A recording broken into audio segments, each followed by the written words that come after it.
Taste of significance for single mean. Okay, large सॅम्पल्ससाठी आपण ही टेस्ट बघणार आहे. लार्ज सॅम्पल्स म्हणजे जिथं सॅम्पलची साईज n greater than 30 असेल त्या केसमध्ये आपण ही टेस्ट वापरणार आहे. So let A random sample size n greater than 30 has the sample mean x bar and population has the mean mu. So आपल्याला माहिती आहे की स्टॅटिस्टिक आणि पॅरामीटर्स ओके ते आपण कशाने डिनोट करतो. तर सिम्पल सॅम्पलचं मीन असेल तर त्याला आपण एक्स बारने डिनोट करतो आणि पॉप्युलेशनचं मीन असेल तर त्याला म्यूने डिनोट करतो. तर म्यूची एक फिक्स्ड व्हॅल्यू तुम्हाला गिवन असेल दिलेल्या प्रॉब्लेममध्ये, mu is equal to mu nought, म्हणजे पॉप्युलेशन मीन तुम्हाला गिवन असेल. आता तुम्हाला चेक करायचं आहे की whether that is the right mean or not. Okay, त्यासाठी वर्किंग रूल आहे. त्या वर्किंग रूलमध्ये टोटल 6 स्टेप्स आहेत तर तुम्हाला फॉलो करायचे आहेत. सगळ्यात पहिली स्टेप आहे ती म्हणजे H0 म्हणजे नल हायपोथिसिस तुम्हाला डिझाईन करायचं आहे. ओके, तर तो नल हायपोथिसिस तुम्हाला ऑलरेडी प्रॉब्लेममध्ये दिलेला असतो बाय डिफॉल्ट. ठीक आहे. दुसरा म्हणजे अल्टरनेटिव्ह हायपोथिसिस म्हणजे H1 तुम्हाला डिझाईन करायचं आहे. जो तुमचा H0 आहे त्याच्या अपोजिट तुम्ही सेट करणार आहे. म्हणजे फॉर एक्झाम्पल जर mu is equal to mu nought तर अल्टरनेटिव्ह हायपोथिसिस तुम्हाला असं सेट करायचं आहे की तो अपोजिट टू नल हायपोथिसिस असला पाहिजे, म्हणजे ऑपोजिट टू H0 असला पाहिजे. त्यानंतर level of significance. Level of significance already तुम्हाला प्रॉब्लेममध्ये दिलेला असतो. सांगितलेलं असतं की अल्फा म्हणजे 5% लेवल आहे का 1% आहे, या दोन्हीपैकीच कुठली तरी एक लेवल तुम्हाला विचारली जाते. Okay, next is test statistic. तर तो टेस्ट स्टॅटिस्टिक तुम्हाला कॅल्क्युलेट करायचं आहे okay by using the given information. तर त्याच्यात 2 केसेस अराईज होतात. पहिली केस म्हणजे जर पॉप्युलेशनचं स्टँडर्ड डेव्हिएशन तुम्हाला दिलेलं असेल, म्हणजे सिग्मा तुम्हाला दिलेला असेल, तर तुमचा झेड असतो X bar minus mu divided by sigma by √n. X bar is the sample mean given to you and mu is the that value mu nought you have assumed in H0. Okay, default assumption जे आहे तुमचं H0 मध्ये ती तुम्हाला value carry करायची. ठीक आहे. Second case is if you don't know the population standard deviation. जर माहितीच नसेल की पॉप्युलेशन स्टँडर्ड डेव्हिएशन काय आहे तर त्या केसमध्ये तुम्ही सॅम्पलचं स्टँडर्ड डेव्हिएशन पण वापरू शकता. म्हणजे बघा, वरचा जो झेडचा फॉर्म्युला आहे आणि खालचा जो झेडचा फॉर्म्युला आहे त्याच्यात फक्त डिफरन्स हा आहे की सिग्माच्या ऐवजी इथं एस आहे. तर एस म्हणजे काय, सॅम्पलचं स्टँडर्ड डेव्हिएशन. बरोबर. सो जर तुम्हाला पॉप्युलेशनचं स्टँडर्ड डेव्हिएशन गिवन नसेल तर तुम्ही सॅम्पलचं यूज करून पण झेडची व्हॅल्यू फाइंड आउट करू शकता. ठीक आहे. तर क्रिटिकल व्हॅल्यू म्हणजे काय, तर ती तुम्हाला ऑलरेडी गिवन असते प्रॉब्लेममध्ये.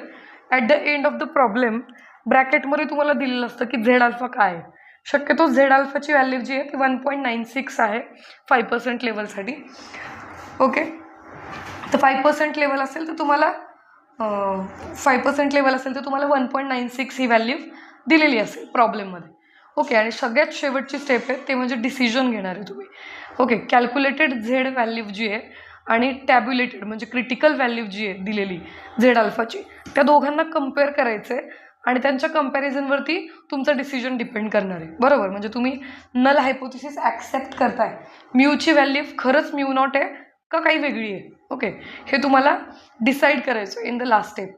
Okay, so if calculated value is strictly less than given Z alpha, दिलेल्या क्रिटिकल व्हॅल्यूपेक्षा कॅल्क्युलेटेड व्हॅल्यू जर छोटी आली तर H0 ॲक्सेप्ट करायचा, अदरवाईज तो रिजेक्ट करायचा. अदरवाईज म्हणजे जर calculated value greater than given value आली किंवा गिवन क्रिटिकल व्हॅल्यूपेक्षा मोठी आली कॅल्क्युलेटेड व्हॅल्यू तर तुम्हाला H0 रिजेक्ट करायचं आहे.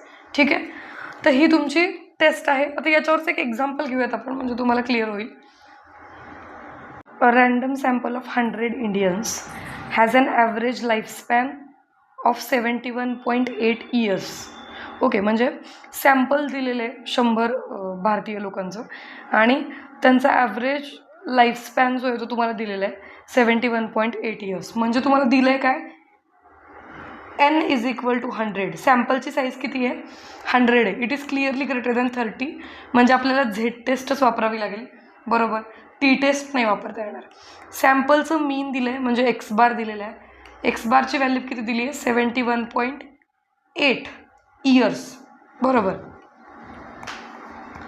त्यानंतर पुढं काय म्हटलं त्यांनी, with the standard deviation of 8.9 years.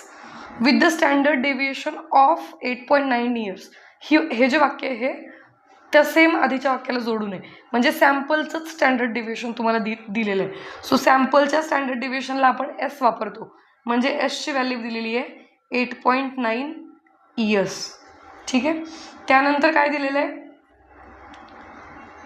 Okay, so this is the given part of given values. त्यानंतर can it be concluded that, question विचारलेला आहे त्यांनी, can it be concluded that the average lifespan of an Indian is 70 years. म्हणजे कुठलाही भारतीय तुम्ही घेतला तर त्याचं ॲव्हरेज लाईफ हे 70 years असेल. हे वाक्य बरोबर आहे का, किंवा ही गोष्ट बरोबर आहे का, असं त्यांनी विचारलं आहे. म्हणजे त्यांनी काय केलेलं आहे की ऑल पॉप्युलेशनबद्दल त्यांनी कमेंट केली आहे स्टॅटिस्टिकली, की कुठल्याही पॉप्युलेशनमधला कुठलाही एलिमेंट, कुठलाही व्यक्ती घेतला तर त्याचा ॲव्हरेज लाईफस्पॅन किती आहे? 70 years. म्हणजे तुम्हाला पॉप्युलेशनच्या मीनबद्दल कमेंट केलेली आहे आणि ते मीन तुम्हाला किती दिले? Mu is equal to 70. Okay, म्हणजे तुमचा H0 या केसमधला काय आहे? So start with the steps. सगळ्यात पहिली स्टेप तुमची काय आहे? What is your H0. Okay, so H0 is mu is equal to 70. आपण अज्युम करून चालणार आहे बाय डिफॉल्ट की तुमचं पॉप्युलेशन मीन जे आहे ते 70 years आहे. बरोबर. मग ऑल्टरनेटिव्ह हायपोथिसिस काय येईल? Alternative hypothesis H1 is mu is not equal to 70. बरोबर. जर तो H0 जर सांगत असेल की तो 70 years आहे एज, तर H1 काय सांगेल की तो 70 years नाही आहे. बरोबर. त्यानंतर थर्ड स्टेप इज बघा, third step is level of significance, जो की तुम्हाला प्रॉब्लेममध्ये दिलेला असतो. आता या एक्झाम्पलमध्ये तो तुम्हाला दिलेला नाही आहे. बरोबर. पण जेव्हा तुम्ही फायनल पेपर देत असाल त्यावेळी तुम्हाला दिलेला असतो alpha is equal to 0.05 and Z alpha is equal to 1.96. या गोष्टी तुम्हाला गिवन असणार आहेत. Okay, so alpha is 0.05, that is 5% level of significance. Okay, then fourth step is you have to calculate the Z statistic. तर हा जो Z statistic आहे तो कॅल्क्युलेट करताना 2 केसेस पडतात. आपण बघितलेलं आहे टेस्टमध्ये. कुठल्या 2 केसेस पडतात? तर ही एक केस आणि ही एक केस, अशा 2 केसेस पडतात की तुम्हाला पॉप्युलेशनचं स्टँडर्ड डेविएशन माहिती आहे का नाही आहे त्याच्यावरती हे डिपेंड करतं. तर तुम्हाला पॉप्युलेशनचं स्टँडर्ड डेविएशन या एक्झाम्पलमध्ये नाही दिलेलं. तुम्हाला काय दिलेलं आहे? सॅम्पलचं स्टँडर्ड डेविएशन दिलेलं आहे. बरोबर. म्हणजे इथं आपण काय वापरणार आहे? कुठली केस वापरणार आहे? सेकंड केस वापरणार आहे, जिथं आपण सॅम्पलचं स्टँडर्ड डेविएशन वापरतो. So Z is equal to X bar minus mu divided by s by under root n is equal to, so x bar is 71.8 minus mu is 70 divided by s is sample standard deviation is 8.9 divided by root of n, that is 100. Okay, so it is equal to 71.8 minus 70 is 0.8 divided by 8.9 divided by 10. So it is equal to 0.8 divided by 0.89.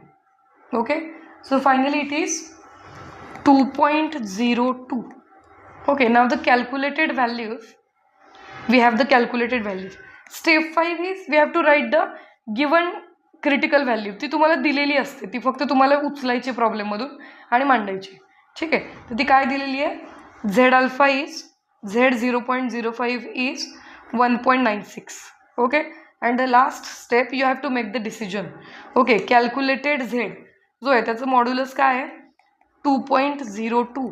It is clearly bigger than 1.96. That is calculated z is clearly bigger than z 0.05, which implies that जर calculated value greater than critical value असेल तर आपण H0 ला काय करतो? Reject करतो. बरोबर.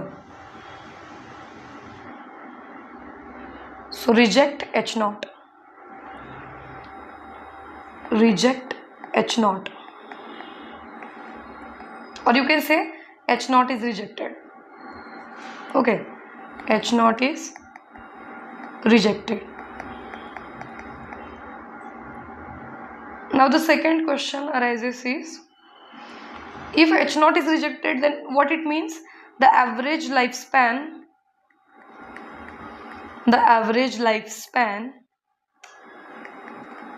of an Indian is not 70 years. Okay. So single मीनच्या केसमध्ये तुम्हाला अशा टाईपचा प्रॉब्लेम विचारला जाऊ शकतो. सिंगल मीन जर तुम्हाला विचारलेलं असेल किंवा single mean whether it is true or not असं विचारलेलं असेल तर तुम्ही ही टेस्ट वापरायची. डबल मीन किंवा मीनचं कंपॅरिझन असेल तर मग त्याच्यासाठी वेगळी टेस्ट आहे, ती आपण नेक्स्ट व्हिडिओमध्ये बघणार आहे. व्हिडिओ आवडला असेल तर नक्की लाईक करा, तुमच्या फ्रेंड्ससोबत शेअर करा. चॅनलला अजून सबस्क्राईब केलं नसेल तर नक्की सबस्क्राईब करा, बेल आयकॉन प्रेस करा आणि चॅनलच्या डिस्क्रिप्शन बॉक्समध्ये जी प्रोबॅबिलिटी स्टॅटिस्टिक्सच्या ग्रुपची लिंक दिलेली आहे तो व्हॉट्सअप ग्रुप नक्की जॉईन करा. थँक्यू.